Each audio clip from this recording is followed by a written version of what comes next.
Hello and welcome to a brand new episode of the Nerdpocalypse podcast. I'm your host, Jay. I'm here with my co-host, Micah. Hey. And Carrie. What's up? All right, guys, we're back. There is plenty to talk about this week, so we're going to jump right in. Carrie, you watched Schitt's Creek? Is it Schitt's Creek? It's Schitt's Creek, yes. Schitt's Creek, okay. Yeah. Everybody's talking about the show. This is your first time watching it, I assume? Yes. Okay. Though I've already rewatched half the series. Wow. It's over, right? It's done? Yes. It ended in April, and I'm furious no one told me about this show when it was on. But you can watch the first 5 seasons on Netflix, and then you can be a psychopath like me and just buy the 6th season on Amazon. Wow. Yeah. So I started watching this because the last episode I was on was the Emmy nominations came out, and Schitt's Creek was nominated for 15. So I'm putzing through Netflix, and it's trending Schitt's Creek, and I was well, it got nominated for all these Emmys. It must be really funny. It's called Schitt's Creek. It's going to be a goofy, funny time because it's got Eugene Levy and Catherine O'Hara as 2 of the main characters. And I love those 2 in every other film that they've ever been in together. Yeah. And I've seen episodes of SCTV. So I started watching it, and then by the end of the first season, I was emotionally involved in these characters. And by the end of by the 3rd season finale, I was ugly crying on the couch. So it's a comedy drama, right? I guess it's a comedy that has some dramatic elements to it. It is primarily a comedy, but it's about this family, the Rose family, and at the beginning of the first episode, their business manager defrauds them or something, embezzles all this money, and they have almost all of their possessions repossessed by the government. And the only thing that the government leaves them with as far as assets is this town called Schitt's Creek that Johnny Rose, played by Eugene Levy, bought for his son, David, played by Eugene's son, Dan Levy, as a joke for his birthday, 15 years before. So they move into the motel at this town, and basically yes, it is a funny sort of fish out of water kind of series because you have these very wealthy individuals suddenly lose all of their wealth and have to move into a town that doesn't place any kind of value on their previous wealth and connections and whatnot. But it's basically the Rose family learns that there is more to life than money and things, and slowly learns to accept the love that they have for each other and accept the love that this town offers them. And yeah, I became very emotionally involved very quickly. Everybody says it's excellent. Everybody. Yeah. I've not heard a single person who's watched it didn't love it. It has not just some of the best romance stories that I've ever seen on anything ever, but easily the best queer romance I have seen, period. End of story, the best queer romance I have ever seen. And that's what I assume that's with the son. Huh? I assume that's with the son. Yes. Yeah. Yes. David Rose is pansexual.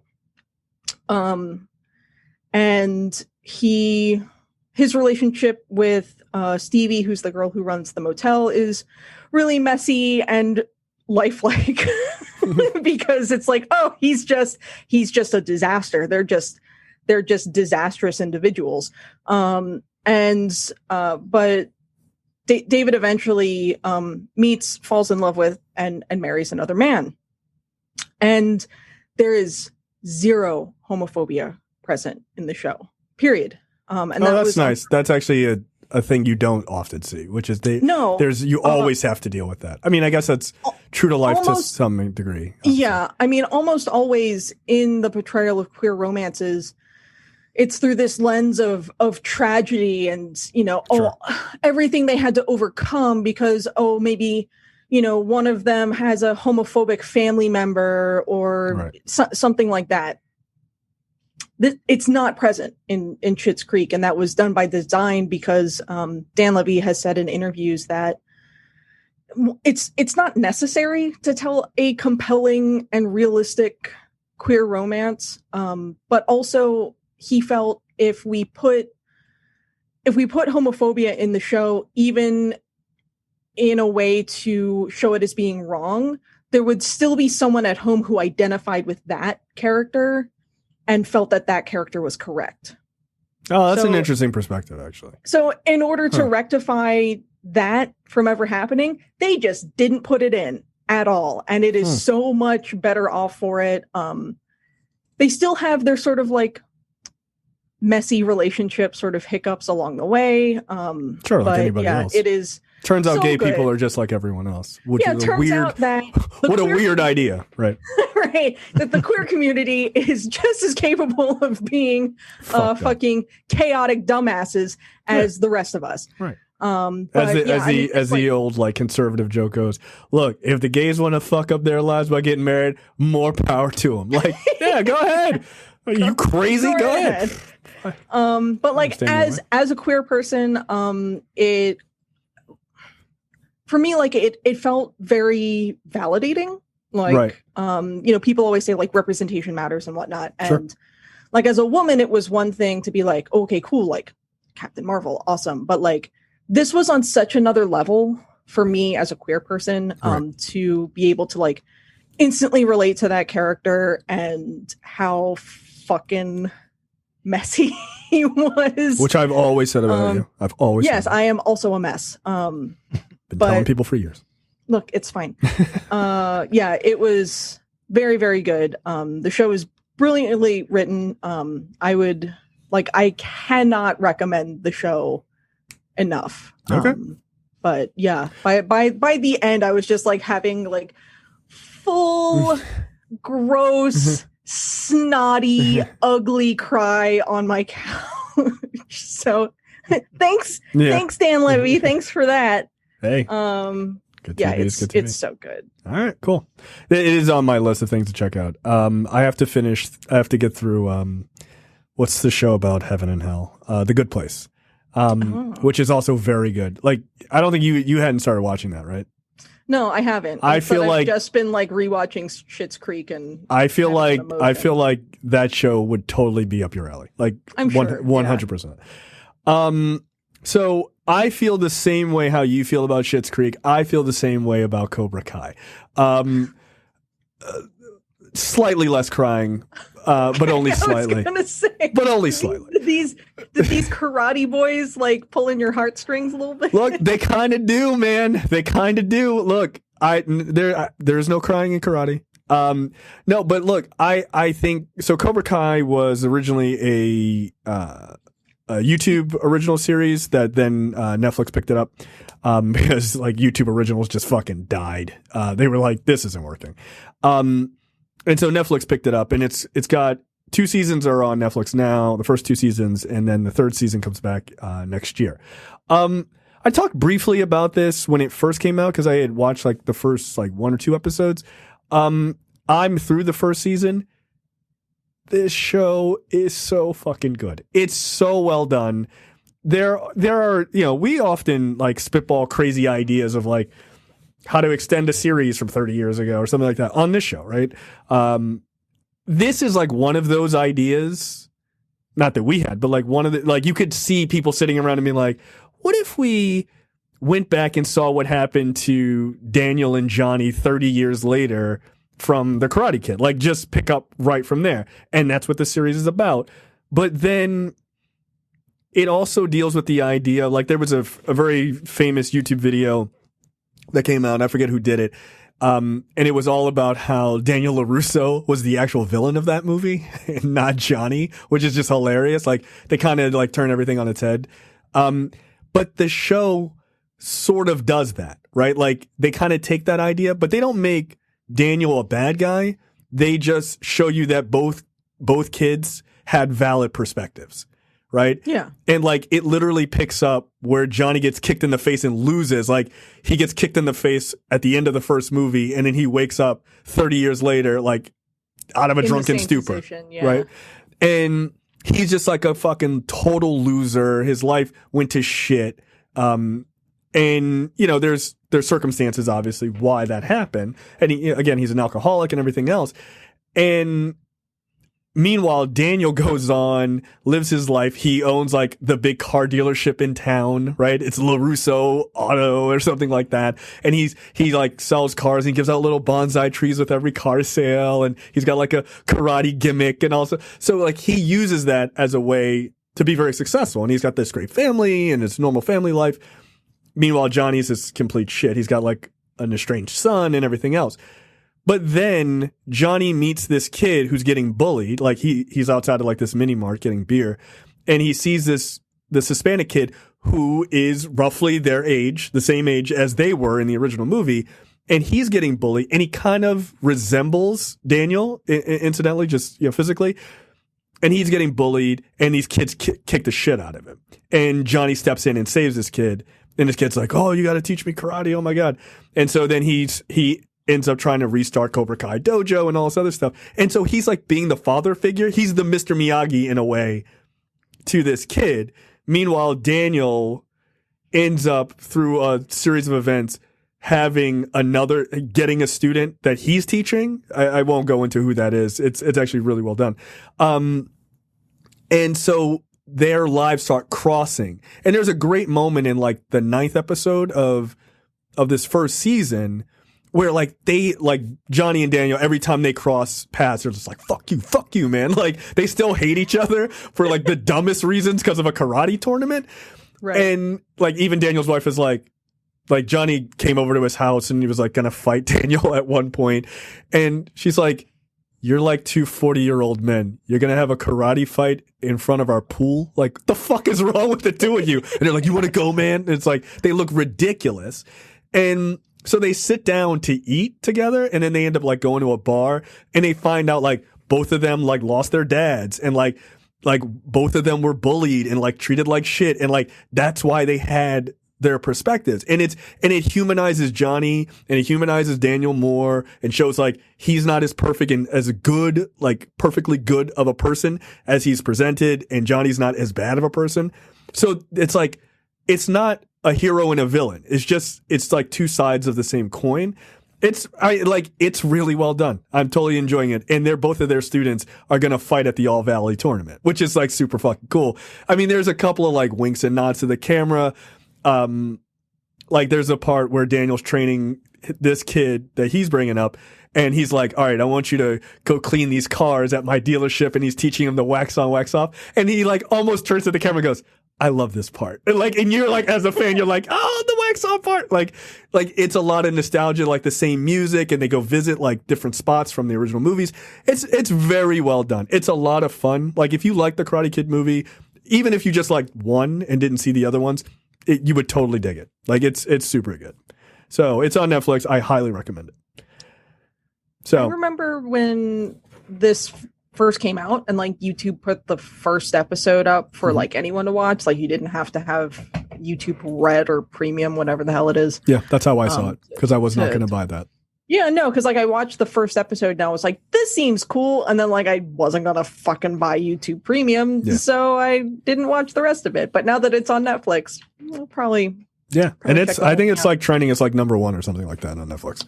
I also should probably watch The Karate Kid. God damn it, Carrie. I swear to God. Yeah, you should. I'm just a baby. Yeah, like that. But the first 3 movies in that franchise came out before I was born. Yeah, I was going to say, yeah, it did. But they show clips from the original movie. So, like, it's a good reference point. Like, if you've seen it, like, you only need... I know what happens. Like, I am familiar with the premise. Are you? Yeah. Guy, not Japanese, gets beat up, gets, treated like this old Japanese guy's butler. And, does a crane kick at the end. Yeah. That's basically it. That's the whole movie. Basically, Has his, the dude sweeps the leg and like fucks up his foot, and he like does a little crane flip kick at the end, kicks the dude in the face. This feels very disrespectful to the crane kick feels like it's the most awkward martial arts move in the world, right? Yeah. It makes no sense. Right. It makes no sense. But in the show, which is hilarious, is they're setting up for their own version of the crane kick, which is hilarious. Like, you see it coming, you're like, I'm not sure how that makes any sense, but it's going to work. It's going to work. It has to work. It's going to work. Like, the crane kick is just like, it's all telegraphed. Right. Like I'm pretty sure I know what this kid's going to do. You're doing this and you're perched on one foot. There's really only one thing you can do, right? Right. Like, I mean, you can't. That's why. Particularly, like, there's only one thing to do once you're in that stance. Like, you can't fucking roundhouse kick someone at that point. Like, yeah, I feel like he should, like, he was taught the move, and that's cool, but you don't telegraph it. Like, you got to be able to pop that thing out, like, immediately. You can't be like, hold on a second. You ready for this? Like, yeah, I'm ready, and I'm gonna grab your foot, and I'm gonna stance. Right, I'm gonna fuck you up.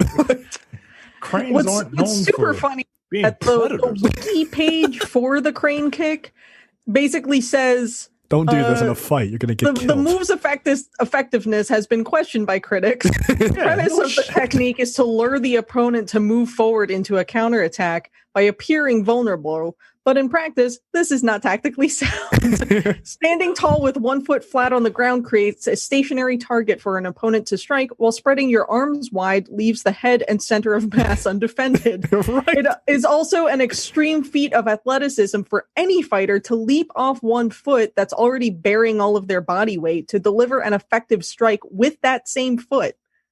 Yeah, no, don't do the crane kick. Don't do the crane kick. Which crane is kick why fucking sucks. Which is why in the pantheon of Karate Kid moments, the crane kick, while iconic, is not nearly as effective as in Karate Kid 3, where he busts out the kata and confuses the guy, and then he gets the point. That made way more sense. Watching it now, as much as I love it, it is utterly ridiculous. Because those Johnny and whatever that guy is from the third movie, by all accounts, should have killed Daniel LaRusso in those fights. I mean, those kids had real skill, and Daniel was a skinny Italian kid. He didn't know what the fuck he was doing, which is what I love about it. So good. Those movies are great for kids. That's what you get for learning martial arts from Arnold from Happy Days. Like, what are you doing? Should have realized that when he's like, yeah, you got to paint this. Yeah, you got to paint this fence. Like, what? He's giving you martial arts techniques via Huck Finn. Yeah, I don't want to be your butler. Yeah, you're my butler now. Get to work. Get out of here. All right, let's move on. Look, sometimes you got to be somebody's butler to learn karate. That's just a fact. Lightning round, Micah. Take it away. Al Ewing's current run on Guardians of the Galaxy has been less of a mind-bending space opera and more of an action-packed exploration of what it means to be a family grappling with profound grief tied to a sudden loss of one of their own. The book's core team of Guardians have been trying to figure out how to move forward and heal. And for the last two, people said healing involves finding romantic or at least physical comfort in one another's arms. Spoiler alert. Long story short, this week's issue of Guardians of the Galaxy has a big gay kiss between Hercules and Marvel Boy. Unacceptable. Which is fun because it's not often, even today, to get like explicit queer representation in mainstream comic books. Which is insane. Particularly not between two men. Dudes? I'm kidding. Two men kissing, disgusting. Yeah. Two women kissing, super hot. Hello. That's what porn has taught. If porn has taught me anything, and it hasn't, yes, that is how it goes. That is how the vast majority of the white men who run the comic industry seem to treat the LGBT community. It's all men. Hashtag all men. All men. Yeah. we've known sort of for a minute that Marble Boy is queer. But and there have been, I think, some AUs of Hercules where he dated Wolverine, because who doesn't love a queer Wolverine? That's interesting. Incels don't love queer Wolverine. He's Canadian. It makes sense. Wolverine fucks. Everything. So, that makes a lot of sense. Yeah. I've always seen Wolverine as asexual. Oh, he's a dog. He's just a dog man. I mean, he's pretty well obsessed with Jean. Yeah, that's what I was gonna say. Like, he's really trying to fuck Jean Grey. Like a lot. All the time. I don't know, man. I've always seen him as just like, because he's always, killing. Yeah, look, It's quite the opposite of, we need sex. a good, I hope, asexual character in mainstream comic books. He's the It's Pat of comic books. Don't do that. Don't do that. I can't believe that was an actual movie. It's an actual movie. That's right. They did do a Pat movie. And his hetero life partner, Chris. Yeah. Yeah. The mid-90s, sure. Yeah. Wasn't time. Hooray for normalization. Yay! Yeah. I like seeing, as I just expressed in my Schitt's Creek review, good queer representation in mainstream media. More of that, please. Yeah, absolutely. I'm down for it. All right. The complete opposite of gay representation, Zack Snyder, his Army of the Dead spawns a prequel film, an anime series ahead of Netflix debut. Zack Snyder is like, he's got to be a bigot, right? I don't know about that, but he's definitely a dude, bro, which is all. It's about as close as you're going to get. He doesn't understand women evidenced by Sucker Punch. You know what I mean? No, he understands. He understands that sure rape. is a movie that I've seen. Have you seen that? Wow. What did you think of that movie? It's not good. It's bad. It's real bad. It is his like. Hey girls, I'm with you. Mm-hmm. I get it. It's I understand. The fact that the main character has pigtails and her midriff exposed and is named Baby Doll tells you everything you need to know about that movie. It's about rape. Like a lot of rape. Like a lot. A lot. Every time she goes in that dream world, that's a rape scene. It's weird. It's really weird.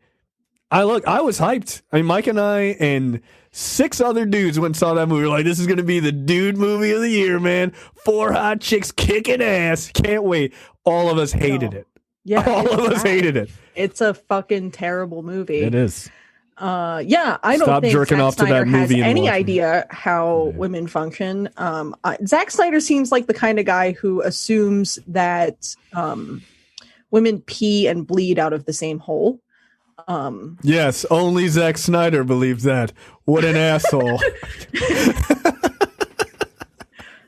That's probably true. He probably does. Yeah, like you know what I'm talking about. Like this is not a guy who really knows anything about women, who probably doesn't ever have meaningful conversations with women. Or any meaningful conversations about anything. Period. I would argue. That's why, look, but when it comes to things that he knows, zombie movies are it. It is. Sure. Look, zombie movies are something that he does well. He does well. He is very much the definition of style over substance. Yeah. Mm-hmm. And you don't need a lot of substance in a zombie movie. No. Actually, I'd argue sometimes it hurts it, to be honest. Yeah. So Army of the Dead is an upcoming movie on for Netflix, and it's getting an anime prequel called Army of the Dead Las Vegas. It'll feature a bunch of voice work from the film's stars, including Dave Bautista, and will be led by Jay Olivia, director of a number of different DC animated universe films. He's the showrunner. Snyder's going to direct a couple episodes.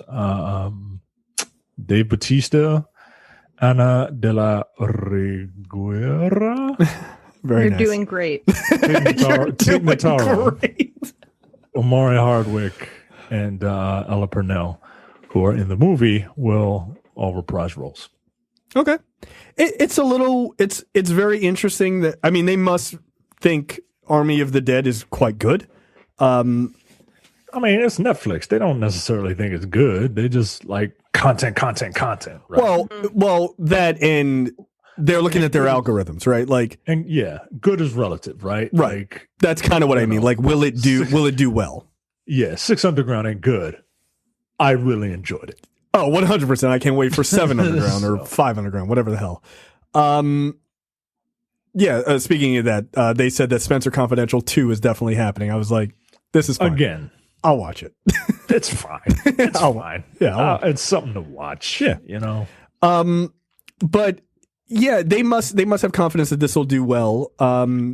If folks who don't know what the premise of this is, there's been a zombie outbreak, I guess, across the U.S. or wherever, or across the world, I guess.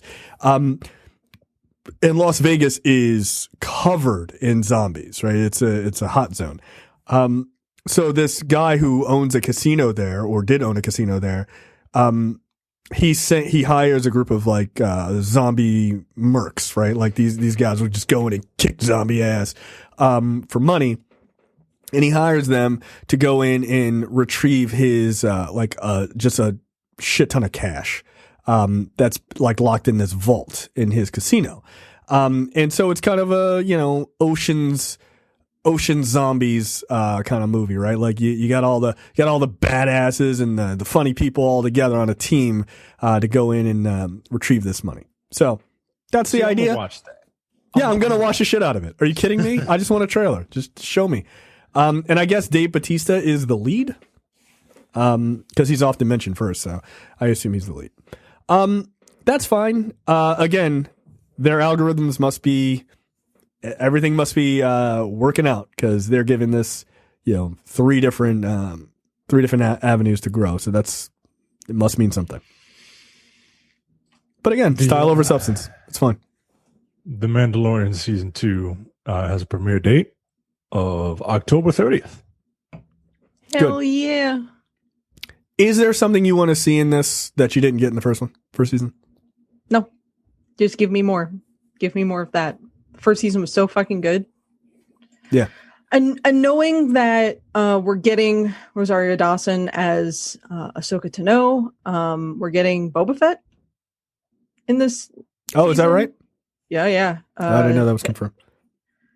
I'm going to pronounce this wrong. Temuera Morrison. I probably fucked that up. I don't know who that is, but he's You're Boba doing Fett. great. See, it's helping. Timothy Oliphant is in this season too. Timothy Olifantastic. Yes. Yes. He's good in everything. Yes, he is. Yeah. Fuck me up. I'm ready. I'm ready for some more Star Wars that I have faith will be good, as opposed to Star Wars that left me disappointed. Yes, I would argue. I would argue the same. It'll be nice to see that. I mean, at this point, I liked the sort of Western feel. I would like to see them do maybe some more original stories, because look, as much as I love The Mandalorian, let's get real. The Mandalorian is just old Gunsmoke episodes in the Star Wars universe, which is fine. I loved it. But I'd like to see him expand out a little bit more, try something a little different. Although I like this idea, right? Like, so you definitely, don't throw it all away. It'll be interesting to see what they do with the Darksaber and all this other stuff, like, since that's more expanding of the universe from my understanding. So it'll be cool to see where they go. So I don't know. Yeah. But I'm certainly not mad about it. I want my Marvel shows. I want The Mandalorian. I want all of this shit back. So yeah, good. And shocker. Well, it's a shocker for us, but not for you. The Boys is back. And The boys are back in town. Exactly. They are, in fact. And it's available right now, which is shocking for us because we were recording on a Thursday night. Right. But for you, you've probably already finished it. So Right. You're like, yeah, it's Friday morning at 6 a.m. Of course, I've already watched 3 episodes. What else do I have to do? Yeah, no, that's cool. I'm gonna try to watch 1 episode tonight. I'm very excited. I love the first season. I thought it was flawless. I really did. So, folks who have seen some of season 2 say that season 2 is even better. So, yeah, more of that. More, you know. And this is, I like the fact I like the fact that this exists because we don't have to try to like make things that are not R-rated comics into R-rated comics and like sort of force that. You can just make this R-rated comic that is already, I mean, fuck it. Some parts of it are even past R in my opinion, if you go back to the original comic. So it's kind of nice to just, they don't have to try to force it to feel rude or force it to be more gruesome. It already is. Just show what's in the fucking books. That's fine. And everybody likes it. Like, stick to the material for the most part, and people dig it. So I'm cool. I'm down with it. Movie and TV news this week. Sony developing a Silk TV series to expand their Spider-Man-less Spider-Man universe. I know Silk is Asian and has Spider-Man powers. I don't know anything about Silk. Korean. She's Korean specifically. Specifically. Her name is Cindy Moon. She was bitten by the same spider that bit Peter. Or she was bit by the same spider that bit Peter. And there's a weird thing, like, because they were bit by the same spider, they kind of want to bang each other. Yeah. Whenever they're in proximity. Basically, Silk exists for the sake of being horny for Peter Parker. It's the stupidest like side effect of a power that I've ever heard. They were basically like, we need to make Peter horny for a woman who isn't Black Cat or Mary Jane. How do we do that? Also, how do we appeal to our comic readers who have an Asian fetish? I mean, let's get real. That's definitely true. Especially when you see like Silk's original outfit. You don't know what Silk's original outfit is, do you? No. Silk's original outfit was she didn't have an outfit, so she just webbed it up. Threw a bunch of webs to cover naughty bits. Like, come on, yo. Make a full suit. Why would you like? No, I'll just the nipples and the vag. That's fine. Eventually, they did. But if you're familiar with Mortal Kombat 9, the Melina outfit, it kind of looks like that. Yeah. And come on, yo, what are we doing? Yeah. I mean, Silk. It's a full body suit now. Yeah, her outfit now, I think. I like the one now. That's good. The outfit now is cool. Yeah, basically Silk was like another student on the same trip that Peter Parker was on, got bit by the same spider, except Silk's powers like made her fucking crazy and she was shut away in an asylum somewhere for like 6 years. Yeah. And that's why she and Peter never interacted beforehand. She didn't have any kind of relevance until the original Sin and Spider-Verse events. Okay. I mean, look. So this is likely to go to Amazon, by the way. It'll be interesting to see how they what they do with this character. I mean, they not literally, but they have a pretty like clean palette to work from. Sure. They can do whatever they want. You can make this character into something more than what she was. Right. And I'm not up on this character a lot, but I can't imagine that she is as insignificant isn't the right word, but I'm not smart enough to think of a better word. I have to imagine that she is a fully formed character at this point. But, Yeah, I mean she is. She's most recently been with the Agents of Atlas, which is actually very cool. Agents of Atlas currently is an all Asian superhero team. there you go. Written by Greg Pak, I believe, who is Asian in his own right. So like Silk can be very cool if done correctly. It can be very cool to have another Asian American superhero Yes. represented well with a compelling story in the larger Spider-Verse and whatnot. There is potential there for this to be very cool, but there is also potential there for this to go very badly. Oh, and it of all course. depends on who they have writing it and so on and so forth. So apparently, ironically, Lauren Moon is in talks to write the show. She is best known for her work on Good Trouble as well as Atypical. Look, I haven't seen Good Trouble, but I have seen Atypical. Atypical is a very well written show. Incredibly well written show. It's the only time that I don't want to punch Michael Rappaport in the face. I don't believe you. He is surprisingly well done in that show, but it's not about him. It's about a kid who has autism.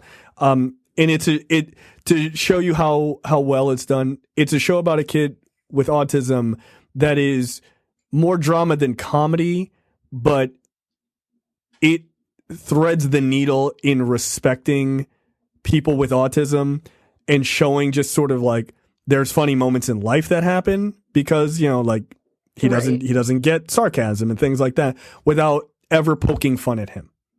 Like, and the autistic community or like the autism community, like really embraces that show because one, they have autistic actors on there as well, but they somehow thread the needle of like giving you a heartfelt thing without making you feel sorry for the characters and stuff. Like, it's really well done. So if she's writing it, yeah, you should probably have a little bit of faith in it. Like it'll be nuanced more than just like Lady Spider kicks ass. Like it will probably have a lot more to it than that. And that's good. I hope. We would like that.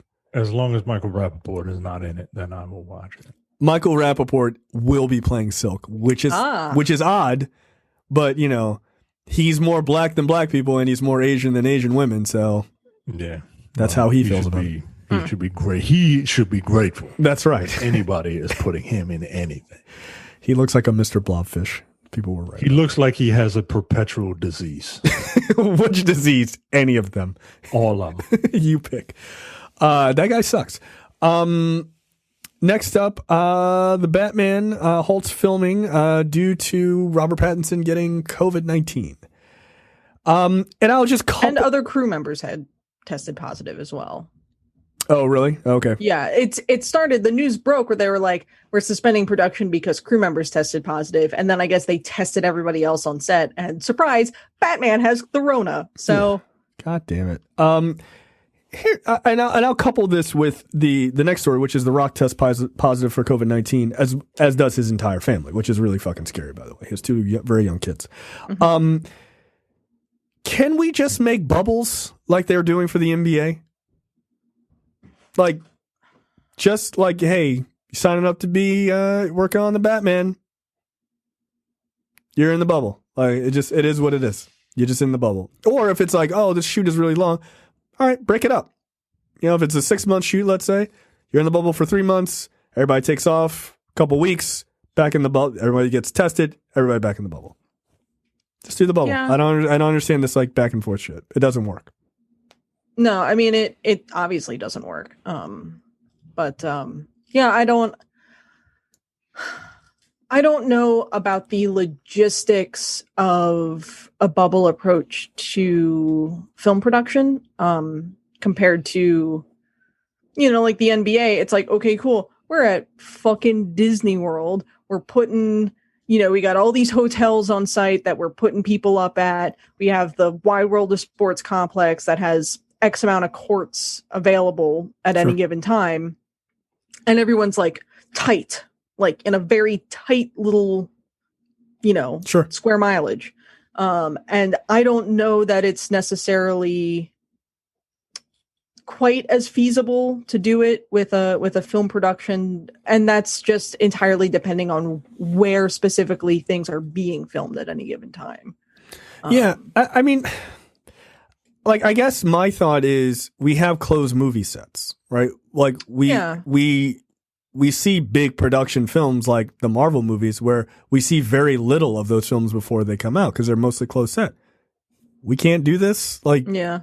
It just seems odd to me. But look, none of this is ever getting fixed until we have a real solution to this. And like, you're going to need a vaccine or this will continue happening. It just will. Mm-hmm. Or, I mean, I guess you could push for herd immunity and let 2 million people die. But whatever. I mean, or that. I mean, I don't know. If you're a really shitty president and you're just lazy. But yeah, so Batman halts filming. I'm sure it's going to get halted for at least 2 to 4 weeks while he, make sure he's okay. And then, everybody else is recovered and okay too. Again, also instant testing. Like, you guys are millionaires. like just do the instant test. It's 30 minutes.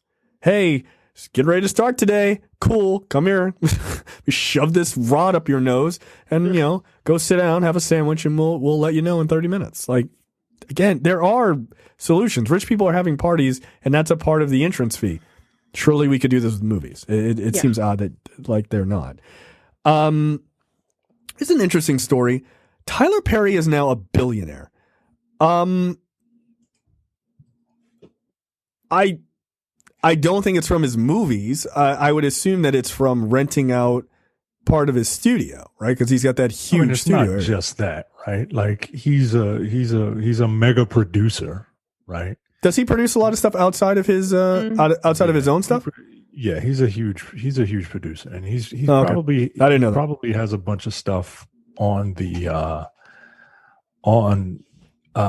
he's got all his, well, first of all, his stuff alone makes him a bunch of money. He's the 7th richest person in the world. What? This is from Quora. I don't know if that's true. No way. That's no way. That's true. No way. He just became a billionaire, dude. Right. That doesn't sound right at all. But yeah, he's a super producer, dude. Maybe. By the way, maybe the 7th richest black person. I could totally see that being true. He might even be higher than 7. But between his acting career, the fact that he produces his own stuff on the cheap, and the thing that the fact that he rents out that studio, he partnered with Oprah to get some stuff off the ground, and he's an author. Like, he's got a lot of irons in the fire. I 100%. Quite frankly, I thought he would have been a billionaire a little bit quicker, but after he bought that studio, I was like, well, the writing's on the wall at this point. Wow. Yeah, I don't know. I just did not see. I mean, like, the difference between being like a really, really rich person and a billionaire is significant. I just thought, like, surely Tyler Perry's worth, like, I don't know, $500 million. I didn't think he was worth $1 billion. But I'm not mad at him, man. Like, look, I'm not a fan of your movies for the most part. I really am not. But this guy was homeless at one point. Like, that's incredible. That's an incredible story. American dream. Yeah, that's an incredible story. Like, who doesn't want to go from being homeless to becoming a billionaire based on mediocre work? Like, that sounds like the American dream to me. I'm just being a dick, but no, I think that's awesome. I think that's really impressive to come as far as he has in not that many years, right? Like, it hasn't been that long since, like, he sort of first broke onto, like, the movie scene, right? Like, he obviously had those plays that were pretty successful, but I mean, the movies are his first film, which 2000, the writer and producer on and acted in, was Diary of a Mad Black Woman. Right. 2000, 2001 film, and that's 2005. 2005. And he has had at least one project 2005, 6, 7, 8, 9, 10, 11, 12, 13, 14, 15, 16, 17, 18, 19, 20. He's had at least one project every year since. Wow. Stay working. And that's just film. Right. And he's had a ton of TV shows. All of the television shows. The television shows that started back in 2007.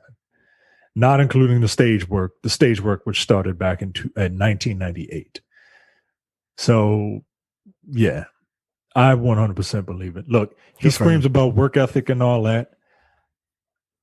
On the one hand, he does a lot of work.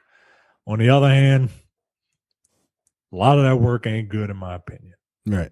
Like if you're just throwing shit at a wall, like it's work to shovel shit and throw it at the wall. Right. But like maybe you should, it takes a little more work to actually get a paintbrush and paint on the wall.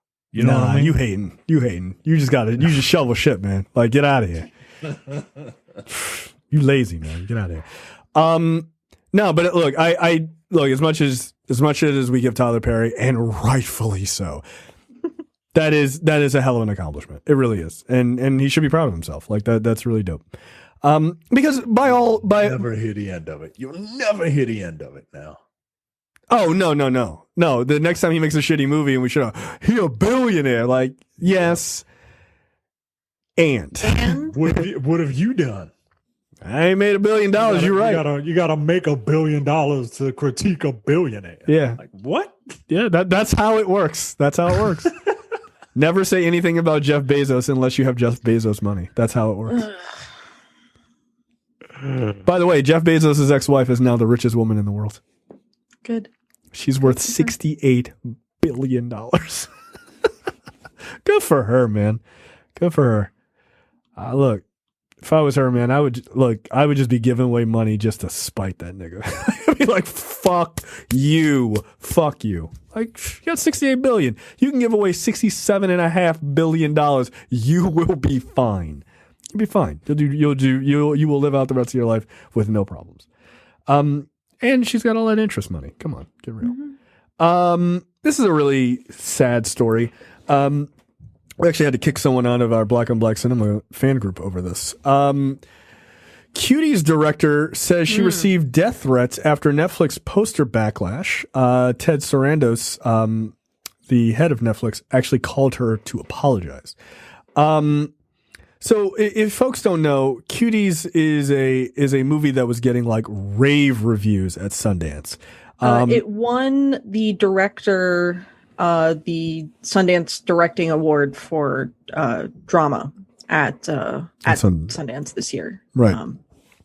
So what happened is the movie is it's the tale of a preteen girl who gets caught between two cultures, her conservative religious upbringing and the pull of her liberal French school friends who are influenced by the internet and social media.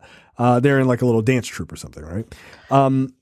Yeah. So basically it's about this girl, Amy, who's from Senegal, who moves with her mother to a poor neighborhood in Paris. And Amy meets her neighbor Angelica, and Angelica has a twerking group called Cuties, which is an adult style dancing group, but it's all preteens. Sure. So basically Amy is sort of pulled between her more traditional conservative religious upbringing and her new friends and their dance troupe. And her desire to twerk. Mm-hmm. Yeah, and so the problem here, wow, that silk outfit is utterly ridiculous. Good job, nerds. God damn it. So what happened was when this was being promoted to come to Netflix on September 9th, they had put out a poster of the girls in their twerking outfits. And they're like very much suggestive poster. Right. Look, it's not a cool poster. It's a very awful poster, right. Actually. And people like got on Netflix and they were like, they're promoting pedophilia. And if you're seeing this movie, you're a pedophile. It's like, relax. But also like that poster, particularly out of context, where it's like, you don't you just don't know what that is. Yeah. And like that's the first thing you see of this movie. It's like, all right, 4 girls in sexually suggestive poses, and they're obviously children. Yeah. And the movie's just called Cuties. It's like, right. And you're like, I don't care for any of this. As a side note, from a technical perspective, I get that people are shitting on Netflix, and I understand that. And I'm here for shitting on Netflix for this. yes. Why does that poster exist at all for them to pick? Did they create it? I don't think so. I don't know. That's my only question. Like, who created the poster to begin with? Why was that in the list of like, you have these options, so you there's a fucking poster for this? That to me feels weird. But I don't know if it's like a still from the movie. maybe. And if they created it, disaster. Like, what were you possibly thinking? Which feels odd to me. Like, I can't imagine they would go out of their way to make that poster. Like, that just seems odd. But maybe. I don't know. Stranger things have happened. But so, yeah, people are just like, oh, this Netflix is promoting it. Like you can make a bad call without like being pro pedophilia. Like, relax. I feel like a lot of people are a little too obsessed with pedophilia, which makes me think maybe they are. So like, it's just a little odd. But yeah, the French poster for this is just like 4 girls, like, yay! Like, it's completely innocuous, right? Like, Yeah, it's like means nothing. 4 young girls who are clearly coming home from a fucking shopping trip. Like, Right. But they basically, because of like, and I have to imagine, this is where it touches on politics a little bit. I have to imagine with all this QAnon shit, like, right, it's for adults. Like, this affects that, right? And where people are just like, they're trying to steal children. And so then people are like, it plays into the existing conspiracy nut jobs, and it Right. allows them to go like, look at what Hollywood is doing to our children. Like, ugh. Right. And it's like, that's not what this movie is about at all. Right. No. So it, like, this poor director who's had this great success overseas, the shit comes to Netflix, and then she's receiving death threats. Like, America gets a hold of it. yeah. And we just fuck it up. Yeah. We're So super good at that. yeah, that's kind of our thing. Please vote. I really can't stress that enough. But yeah, look, I think it's really fucked up. She was quoted as saying, things happened fairly quickly because after the delays, I was completely concentrating on the film's release in France. I discovered the poster as the same time as the American public. My reaction, it was a strange experience. I hadn't seen the poster until after I started getting all these reactions on social media, direct messages from people, attacks on me. I didn't understand what was going on. That was when I went and saw what the poster looked like. Yeah, I received numerous attacks on my character from people who had not seen the film, who thought I was actually making a film that was apologetic about hypersexualization of children. I also received numerous death threats. I need people to relax. Yeah, I need people to calm the fuck down, but also stop sending the death threats. Like, just knock that shit off. It's so fucking stupid. You really gonna kill someone? You really gonna? No, they're not. I mean, don't be flippant about that shit. No, I know that. There is people who will. That's true. Right. Yeah, there really is. Like, I just say I don't need people to send death threats and leave that shit at that.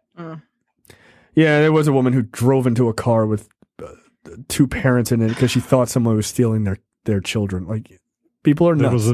There was People some are fucking wild. There was some asshole who broke into a wrestler's house. I saw and that. Yeah. was going to fucking do whatever with her, like, and has made threats publicly on her person. Like, nah, yo, I don't put nothing past anybody nowadays.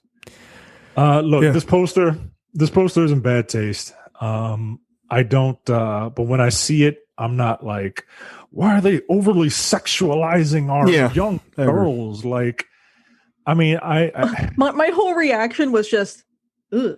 Like, yeah, right. Like, that's kind of where it started and ended. I was like, it's odd. It's odd. Just, if anything, I see that and I'm just not going to watch it. Exactly. That's what that sells to me. But I don't my brain doesn't immediately equate okay, well, those are girls, but Oh, they're stealing our children. skin and sex, pedophilia. Like I can't. My brain doesn't make that leap. It just looks like some Honey Boo Boo type shit, right? It looks like some shit that I'm just like, nah, Right. you know. Like, I find it weird that. All right. Allow me. I'm not a tall man, but allow me to stand on the soapbox for just a second. Or an apple cart or, whatever. Or Milk crate. a milk crate if need be. Fuck you guys. I find it ironic that the main group of people who are so obsessed with like the sexualization of children are conservatives these days, when the vast majority of people who are into pageants and shit like that for little girls are conservative. I find it really super odd, and it's The gross. religious rights. Yes, it's gross. Like- It's gross. What the fuck? How dare you? You guys in these pageants? Well, no, they need to look like debutantes when they're 12 years old. Right. Like, no, dude, it's Staple gross. of our culture. Right. I'm like, nah, yo, no, it's gross. Right, It's like- gross. Look, by the way, I think all pageants are dumb. All I hate of them. it so much. Even for I hate that adults. you have the same exact people, feeding into these bullshit controversies about, pedophilia circles in Hollywood and all these like Spirit cooking. Nonsense. Jay-Z's a witch. Like, Right. What? I mean, he is, maybe. but, Might be a warlock. while at the same time, like having their daughters like participate in purity ceremonies with their fathers and like promising their dad that they're not going to, lose their virginity until marriage. Wait for me, like honey. that shit, like fucking disgusting. Yeah, I look purity balls and shit like that. I'm not a fan. I'm not a fan. I gave my dad my virginity to hold on to it. Yeah, so he could take it. What the fuck are y'all talking about down there, yo? Y'all need to knock that shit off. You know what? No, Look, I don't know that there's anything I hate more than like the concept of a purity ball. No. I think don't ask me to take my daughter to that shit. I'd be like, look, no, I'm not.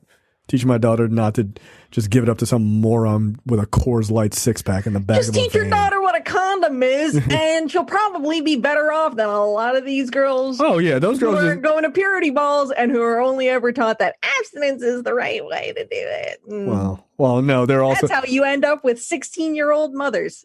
Don't. You know what? I can never talk about those shows like 16 and Pregnant. I can't because of racism. It bothers the shit out of me, and I won't. But those girls who go to those purity balls, they all take it in the ass because they don't think it counts. That's a fact. That's a fact. They do. You're ridiculous. You're right. I'm not ridiculous. Dude, that's a You're thing. It's a thing. They think it doesn't count because God, okay, yeah, God can't see back Because there. It's like just too dark. it only counts if it's peen in the vagine. You Yeah, know, you shut stick it up the ass. yo, I'm just telling you. That's so stupid. And of course it's stupid. It's so stupid. If I blow him and let him get me do it in the butt. Everything. If I do literally everything, Yes. except vaginal penetration. then Yes. okay. Like, Jesus sees that and he goes, go around back. yo, God is looking at the people and is like, yo, what the fuck? Yo? I Like, didn't say the ass was okay.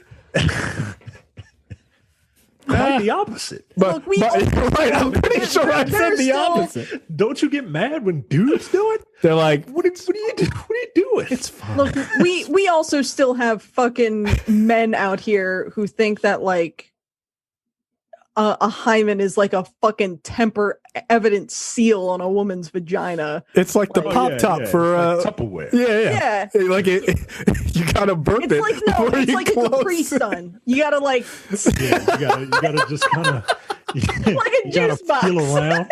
You gotta feel around to where it is, and then just hope you're lucky.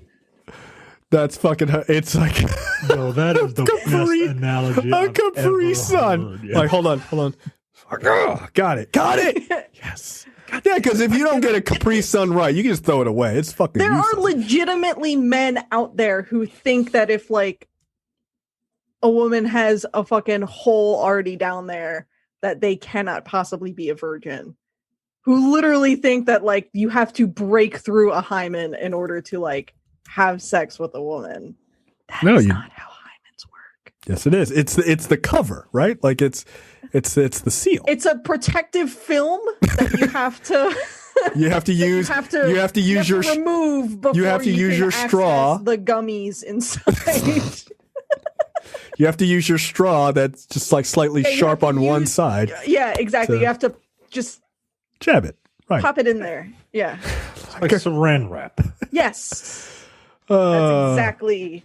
Some form of it's like a Capri Sun is definitely the show title. Holy shit. That's really funny. All right. I'm going to preface the following conversation a little bit. We are not going to talk about any sort of casting thoughts or how this affects the Marvel Cinematic Universe whatsoever. I think that's tacky. I think it's unnecessary, and I think it's. I think we've all agreed off air that it is. It's just like we can wait.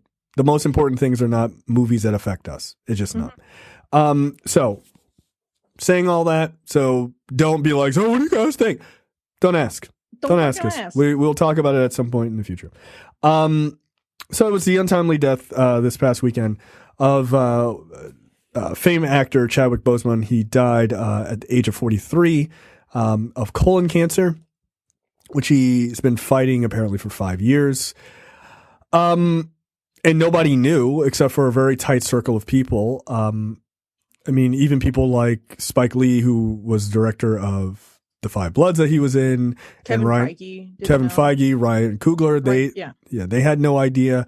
Only a really tight circle of people knew. And that's fine. Yeah, I'm okay with that. I'm totally okay with that. I really want to stress how important it is that people's health is their own goddamn business, and it's not anyone's business.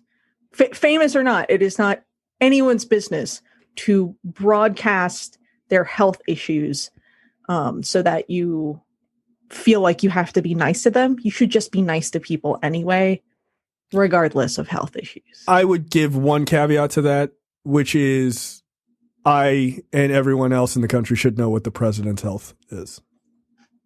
In case it's a series of mini strokes, if you want to just kind of give up that own information, even though no one said that, but no one asked. You clearly did. And your leg is fucked up, but we notice, but you don't pretend like you don't. And I say that particularly about Chadwick Boseman because towards the end of his life, presumably because of the amount of chemotherapy he was undergoing, he started to look a little gaunt. Yeah. There were a lot of people online who started saying like, oh, he went from Black Panther to Crack Panther and shit like that. So I just want to stress that his health was his own business. Everyone's health is their own business. So maybe think twice about cracking shitty little jokes online next time. Yeah, I feel like a lot of people hopefully they felt a little something about like, maybe shouldn't have said that. Oh, I hope they feel fucking terrible about it. It is what it is. But we did a preview episode on his death this week on Black on Black Cinema. It was certainly a shock for me. I think it was a shock for everybody. It's sad. I mean, it's awful. You hate to see people have to go through shit like that or know that they did. I think most people know someone who's had cancer at this point. I mean, it's that prevalent, whether they were like super close to you or not. And it's just it's a tragedy when those kind of things happen. Dude was a good actor. Cancer doesn't care. Like cancer doesn't give a shit how young you are or how physically fit you are. I mentioned offline before we started, Chadwick Boseman's death, like sort of compounded feelings about cancer for me because a friend of mine was diagnosed like 5 days beforehand with stage 4 lung cancer. Right. And she's a fitness instructor and she's one of the like in the best shape of anyone who I know kind of people. And she's not going to live probably to the end of the year. Cause cancer doesn't care how healthy you think you are or how well you're taking care of yourself. That chick can sneak up on you. I want to stress, like, if you have like a whiff of something that might be cancer, like, fucking go get tested. Because the only thing that could have possibly prevented Chadwick Boseman's death is if it had been caught in stage 1. Because I think it said by the time they caught it, it was already stage 3. Right. So, yeah, I mean, like Micah had said, like, let that be the major lesson if you take away from nothing, is go to the doctors, for the love of God. Micah, what are your thoughts? I mean, you and I talked about this, obviously. Yeah, yesterday, all my thoughts are on the preview episode of Black on Black Cinema. But he was a pretty good actor, man, and he had one thing that I really liked about him is that I don't know if this was because of his diagnosis or this was just the type of guy he was, but the roles that he picked, he didn't pick roles that weren't meaningful, especially to Black people, right? Yeah. He burst on the scene in a major way in film, playing Jackie Robinson, and that's not that, like, that dude is an icon. You know what I'm saying? Like, right. It is a perhaps privilege. One of the single most important athletes of all time, right? Jackie Robinson. Right. It is a privilege to play that role, and that role was he earned that role. Yeah, and 42 is a damn good movie. Yeah, it is. And James Brown, like, one of the most influential singers of all time, right? The guy who influenced people like Michael Jackson, who influenced people like Justin Timberlake, who influenced, whoever these young people are now. You know what I'm saying? Like, that is an honor to play that role. And he knocked it out of the park. That's my favorite performance of this. Yeah, man. It like is. he really embodies his characters, right? Like, well, he was a method actor, by the way. I don't know if people know that. Yeah, I'm getting, people were throwing around Denzel comparisons. I think they mean that the potential for the longevity that he could have had, right? Because, like, we all love Denzel Washington. Denzel Washington is Denzel Washington in 90% of the movies he plays, especially as he gets older, right? Right. There are a few exceptions, right? But when I'm watching a movie, I usually see Denzel Washington in a role. When I was watching 42, I saw Jackie Robinson. When I watched Get On Up, I saw James Brown. When I watched Thurgood Marshall, I saw Chadwick Boseman pretending to be Thurgood Marshall, but he still did a good job anyway. Right. And because they are so different in shades of color, it's insane. And when I saw Black Panther, I saw a superhero. Right. And he carried himself like a king, like a man who was thrown into a situation, had the weight of the world on his shoulders, but persevered through it and saw the error of his ways at the end of the movie. Like, it was really good, man. And he had a lot to do with it. So, safe home to Chadwick Boseman. Yeah. Look, I think that's better than I could say it. So I'll leave it at that. Yeah. So yeah, it's a real tragedy. It really is. What the fuck brought to you by JTD. Let's go from a lovely thing that Micah had to say to being an asshole. So go right ahead. Tell us a story about someone shoving something up their penis hole or whatever. Someone was shoving something somewhere, and then it got bit off. Abraham, a 52-year-old, was set upon by his 40-year-old wife when he refused to remove a rat that she found near the bed at their home. So she bit his penis. I'm sorry. Why was that the conclusion? A wife bit off her husband's penis, after he refused to get a rat out of the bedroom. Abraham, 52, from this place, allegedly was attacked by his 40-year-old. This is an Alabama story. Get out of here.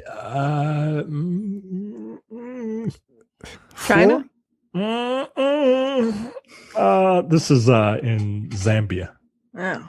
Yeah, this is in Africa. Yeah, it's the African Alabama. Get out of here. Abraham. Carrie, hold on a second. Carrie, you're a married woman. What would it take for you to bite your husband's penis off that he refused to do? If he was just like, if you're like, there's a spider, get it. And he was like, nah, I'm good. You're like, all right, hold on a second. Chomp? Or are you just like, nah, okay, I'll just deal with it? Nah, I like to think I've mellowed out.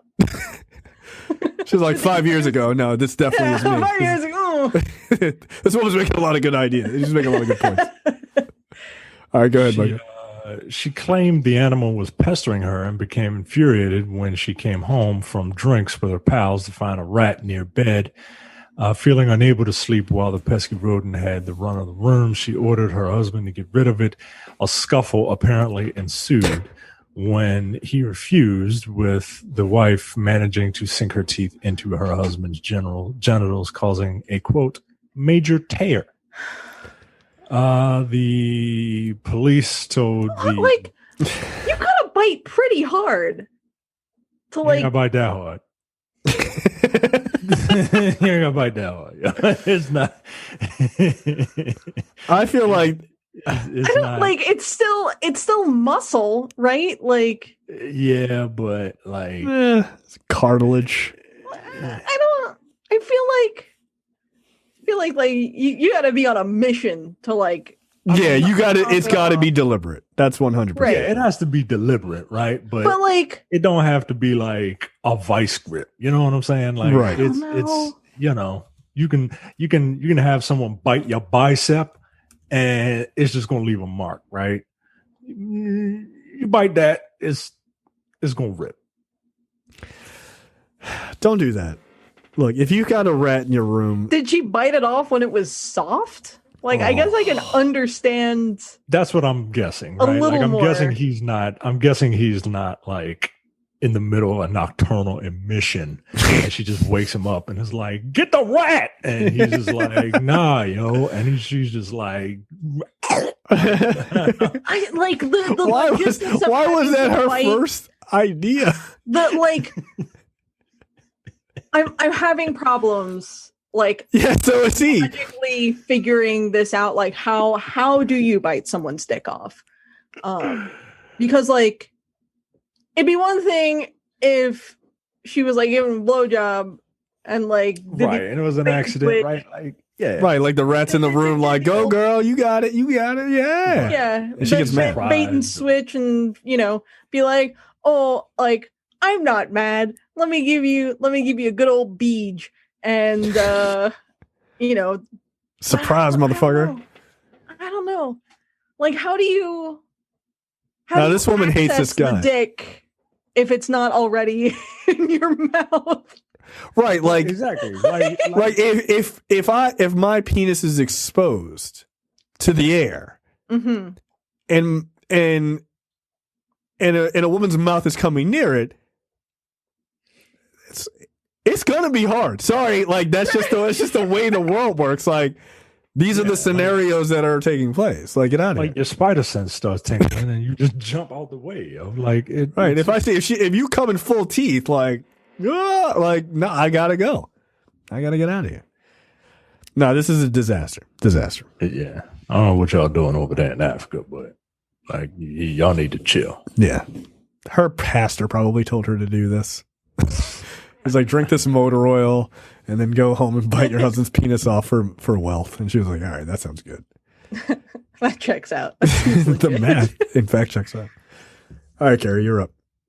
Doctors pulled 4-foot snake from woman's throat after it slithered in as she slept. No. I don't believe Thailand, by the way. The creature had reportedly slithered into her throat as she slept in her garden. Feeling unwell, the young woman was rushed to a hospital where she was knocked out. In the disturbing footage, a doctor is heard saying, "Let's see what this is," before inserting a tube down her throat. This has got to be India, right? This is India. Yeah. Southern Russia. So basically India. Southern Russia, basically India. Yeah. Russia's a shithole, guys. I don't know if we've discussed this enough on this show. That's insane. Yeah. What kind of woman? Only Russian woman allows snake inside mouth. As he slowly pulls the snake out, another medic grabs it, but then jumps back and screams as she realizes just how long the snake is. The snake is then dropped into a medical bucket. It's unclear if the snake was alive or dead, or how long it was trapped inside the woman. Local reports say such incidents are unusual, but older residents advise the young not to sleep outside in case a snake slithers inside their mouths. Some commenters claimed the creature could be a parasite or giant worm, but it appears too long for this. What? Why are you sleeping outside? Why are you sleeping outside? See, this is why I'm against camping. So I'm against it 100%. This is what happens when you go camping, guys. Don't invite your black friends to go camping. Just they'll send you back this story. I want a nice hammock on my front porch to chill with fucking joint on like a 75-degree day. That's fair. What I want. That seems fair. I feel like that seems reasonable. Yeah, I'm not sleeping outside. I have a backyard and I'm not sleeping outside. Like, nah. Nice try. And now I'm going to assume a snake is going to crawl into my mouth. By the way, this is bullshit. This woman tried to swallow a snake. And this is her made up story. I don't believe her. No. I don't believe you at all. Mike, are you buying this? I agree with you. I think I agree with you because it's Russia. Yeah. And like they don't have like entertainment over there. No. She was like, yo, her friends were like, I dare you to swallow a 2-foot snake. And another friend was like, what about a 3-foot snake? And the other one was like, 4-foot snake in bottle of vodka. And she was like, got it. Done. Let's do this. And then they got stuck and they were like, well, let's go to the hospital. Tell them you fell asleep in your garden. They'll believe it. It's a Russian doctor. They've seen all sorts of crazy nonsense. Nah, yo, this is insane. Get out of here. My story, incidentally, I did on another show. On Look Forward. A man in a Facebook group called dedicated to solely pointing a loaded gun at one's genitalia shot himself in the penis and testicles and became the hero of the group. The name of the group, which I had joined because of this story, is called Loaded Guns Pointed at Venus. Yeah, the man actually shot himself with a 1911 handgun. Well, this is the good old US of A, probably Texas. It doesn't say where, but it is in the U.S. Yeah. This is the kind of story that only happens in the United States. Yeah, I'm going to need people to not point loaded guns with their finger on the trigger at their dicks. But then again, if you're willing to do that, you're probably the exact type of person who shouldn't have children. So, you know what? Carry on. I actually had to leave that group because it started getting too insane. There was like a dude holding a grenade. Really? I know. It's hard to started to get too insane. Yeah, it got well, handguns held at your quote Venus seemed your Beppis.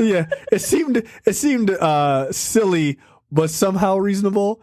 Then it became like rifles and AR-15s, and I was like, okay, can't really. It's harder to reach the trigger. Then a guy just held a grenade next to his dick, and I was like, I think I'm done. I think I'm done. You realize that it wasn't like a parody group like Andy starts. Like this was a real group. No, it's called Loaded Guns Pointed at Venus. I joined it. You can join it. Yeah, it's on Facebook. Yeah, that's what I'm saying. You realize that like, oh shit, this is a real. Like these people are real. Yeah, yes. And not just like Andy with nothing to do. Yeah, who started a group to see how many suckers he can get there. Yeah. Yeah, no, you can yeah, absolutely. Hashtag Venus. Right. These people are fucking idiots. Yeah. Ooh, there's a group called Gun People Who Hate Gun People. That's funny. Yeah. There's somebody in there that I know. All right. Yeah, that's my story. Don't stick a gun into your waistband. and point it at your dick. Or do if you're dumb enough to do that. So that's fine. Just make it count. Make it count. Right? Shoot yourself in the dick to own the libs.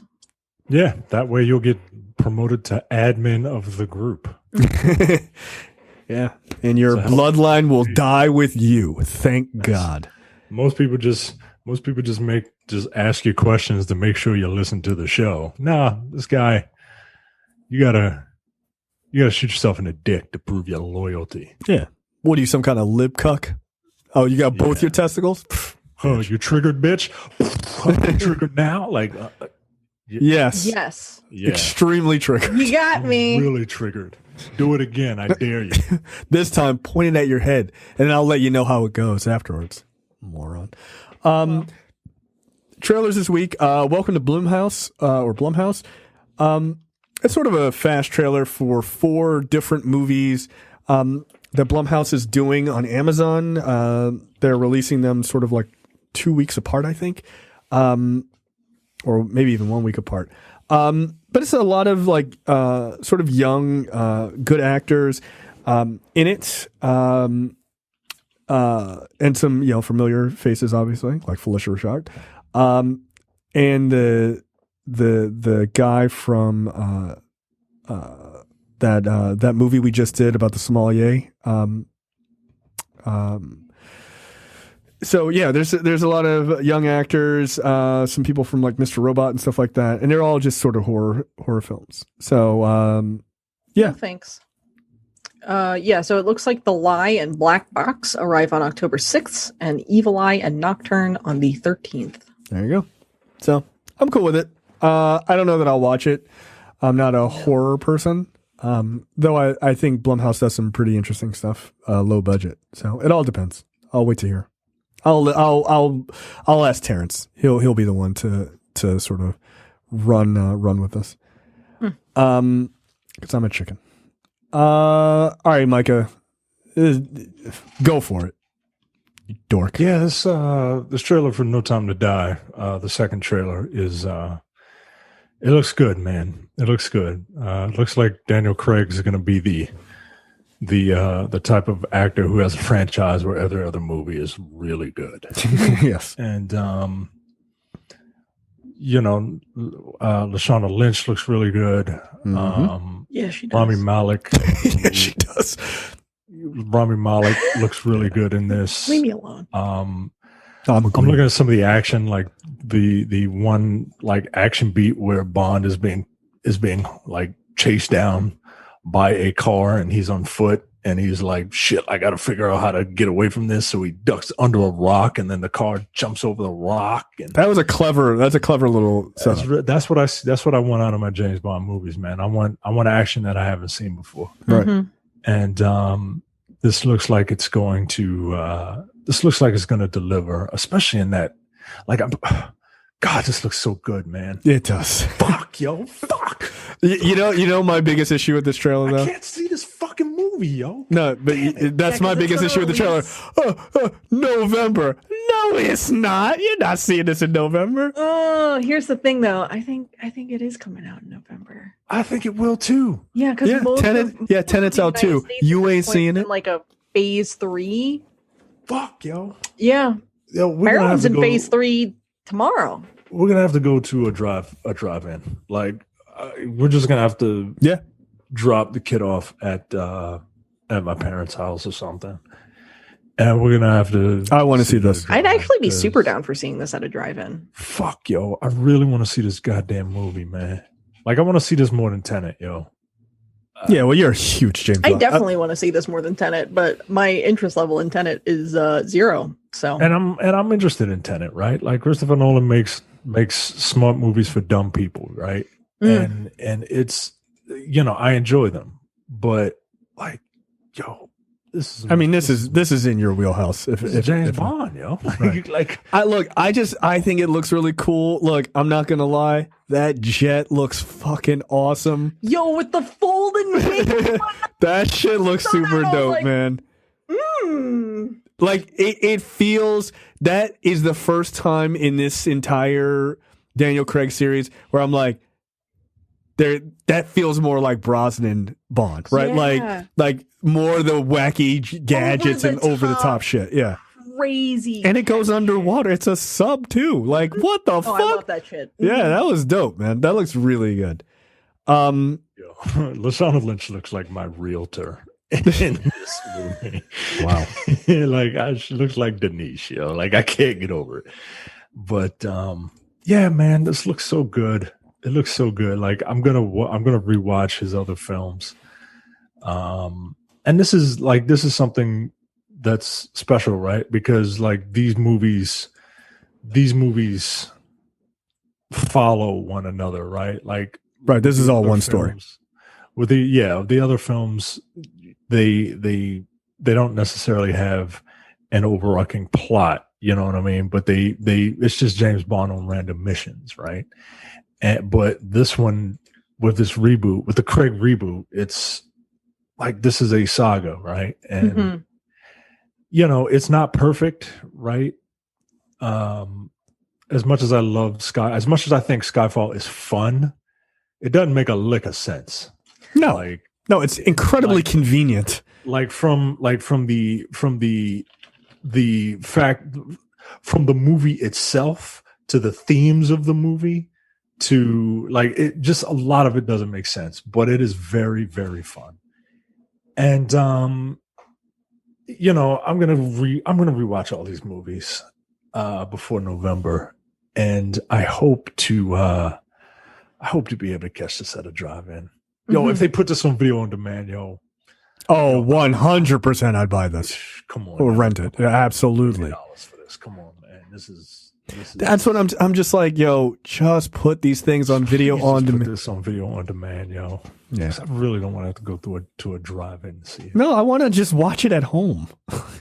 Either I want to watch it at home or in a movie theater. And since I'm not going to a fucking movie theater, hello, come on. Yeah. Like, damn it. Yeah. Look, I think this looks really great. It really does.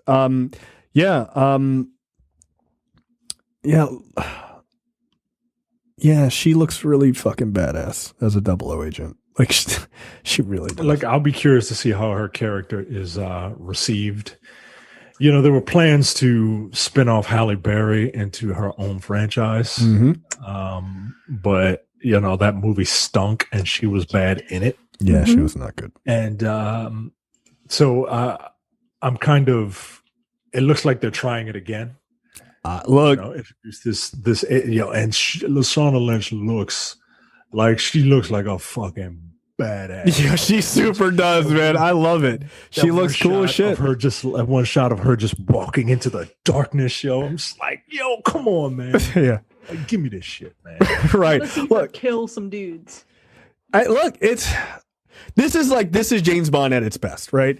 When it's like there are fundamentals to it, right? Like I'm obviously not as versed in it as you and Brad are, but like there feels like there's fundamentals of what makes a great James Bond movie. And some of it is antiquated, but it's antiquated for a reason. Like it, you know, it's like yes, the point.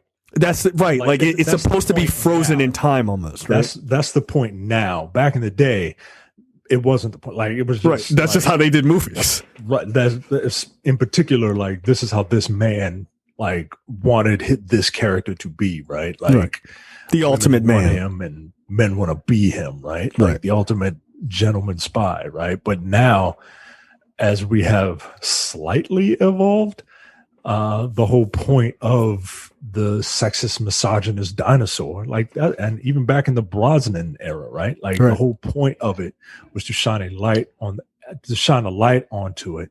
Be like, yeah, this isn't like we know that James Bond is. I hate this word, but we know he is problematic, right? And we will call it out. But like they kind of cheapen it by not having him grow. Like, right, but you kind of like that's the point though, right? Because you can point it out in different ways every time, right? And the Daniel Craig Bond, he does grow. Yeah, he's much better than any of the previous Bonds in that regard. Yeah, he does grow. And Casino Royale is still, I think, is the official best James Bond film of the Men with the Golden Tongues. I mean, Casino Royale is pretty great. Casino Royale is an excellent film.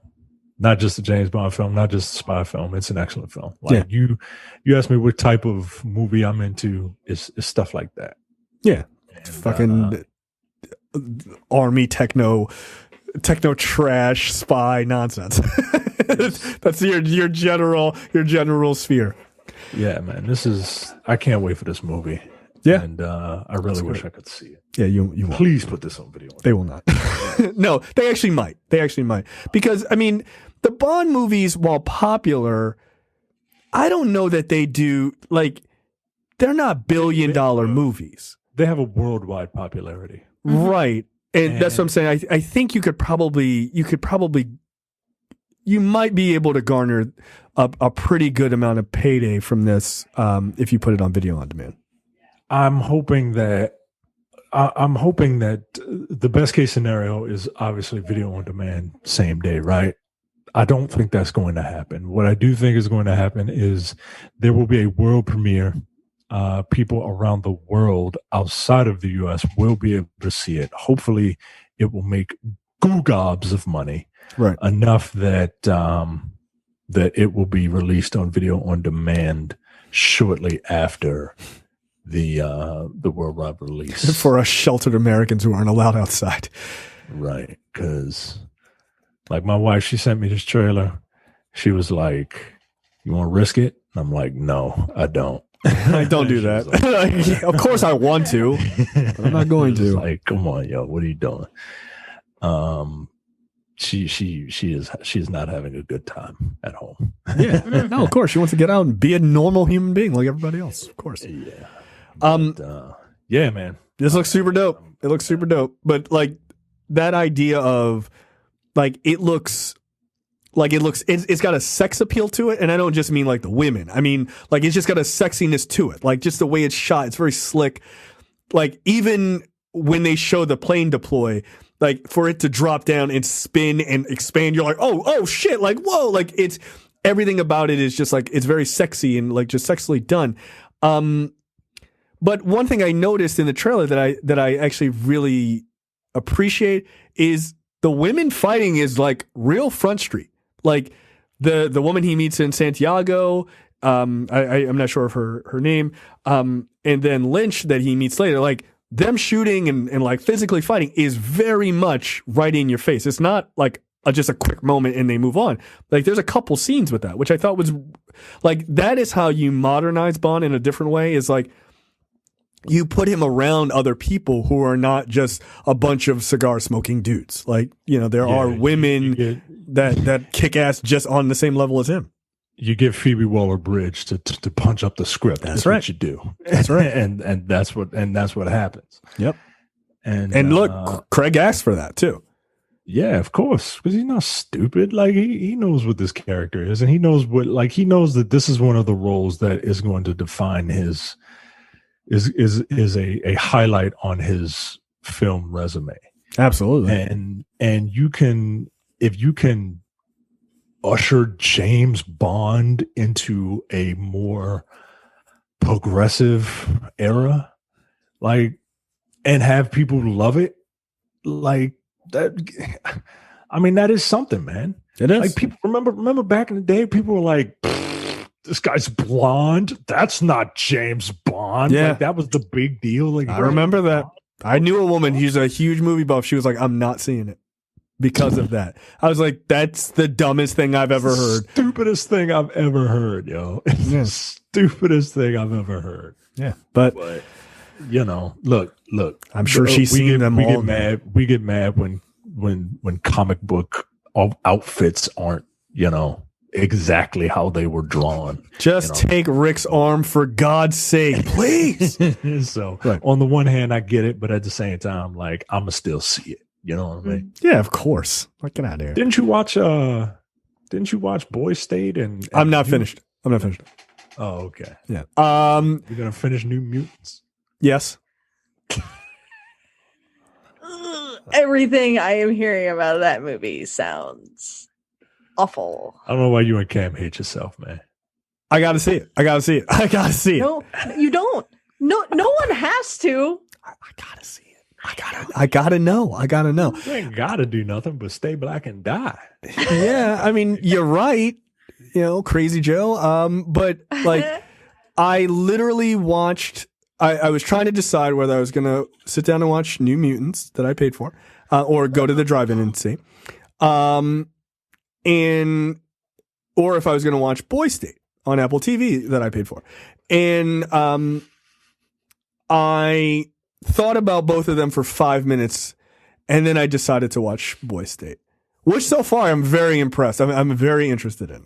Very interested. The people who went to Boy State, which is interesting. Yeah. I was like, I mean, that is really like, that is the ground by which a lot of major politicians have started. Yeah. Just major people in politics. Rush Limbaugh, Cory Booker, what was Dick that? Cheney. Yeah, Dick Cheney. Like, yeah, Bill Clinton. Yeah, Bill Clinton. Like it's like, oh, Bill Clinton, Cory Booker, Dick Cheney. It's like, oh, yeah, Rush Limbaugh. Jesus Christ, right? What the fuck are you doing? Right. Like, ugh. Yeah, but it's interesting. Like, it's a way to foment. Like, you can almost see who's going to be major people in politics 20 or 30 years into the future. Like, that's fucking wild. That some of those kids are going to be. One of those kids might be president. So, yeah, one of those kids really pissed me off right off the top. I don't even see myself as a white person. I see myself as an American. I was like, fuck off. I mean, in fairness, he's like a disabled kid. Like, he doesn't have. No. I'm just saying.